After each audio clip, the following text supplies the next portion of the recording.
Sales of previously owned homes were 4.1% lower in October compared with September, running at a seasonally adjusted annualized rate of 3.79 million units, according to the National Association of Realtors. It was the slowest sales pace since August 2010. Analysts were expecting a smaller drop, to 3.9 million units. Sales were down 14.6% year-over-year. The October sales count is based on closings from contracts likely signed in August and September. The average rate on the 30-year fixed mortgage had dropped to near 7% at the end of August, but then began rising sharply, jumping over 8% by mid-October. Rates have since retreated somewhat. Prospective homebuyers experienced another difficult month due to the persistent lack of housing inventory and the highest mortgage rates in a generation, said Lawrence Yun, NAR's chief economist. Multiple offers, however, are still occurring, especially on starter and mid-priced homes, even as price concessions are happening in the upper end of the market. At the end of October there were 1.15 million homes for sale, down 5.7% from a year earlier. This is about half as many homes as were available for sale pre-COVID.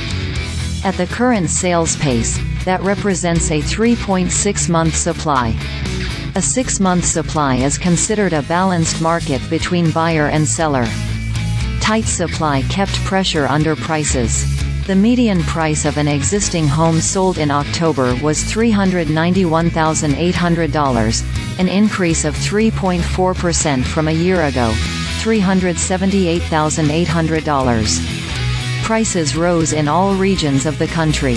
These annual price increases have been getting larger for 4 straight months.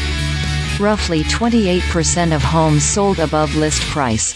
While circumstances for buyers remain tight, home sellers have done well as prices continue to rise year over year, including a new all-time high for the month of October, Yun said. In fact, a typical homeowner has accumulated more than $100,000 in housing wealth over the past 3 years.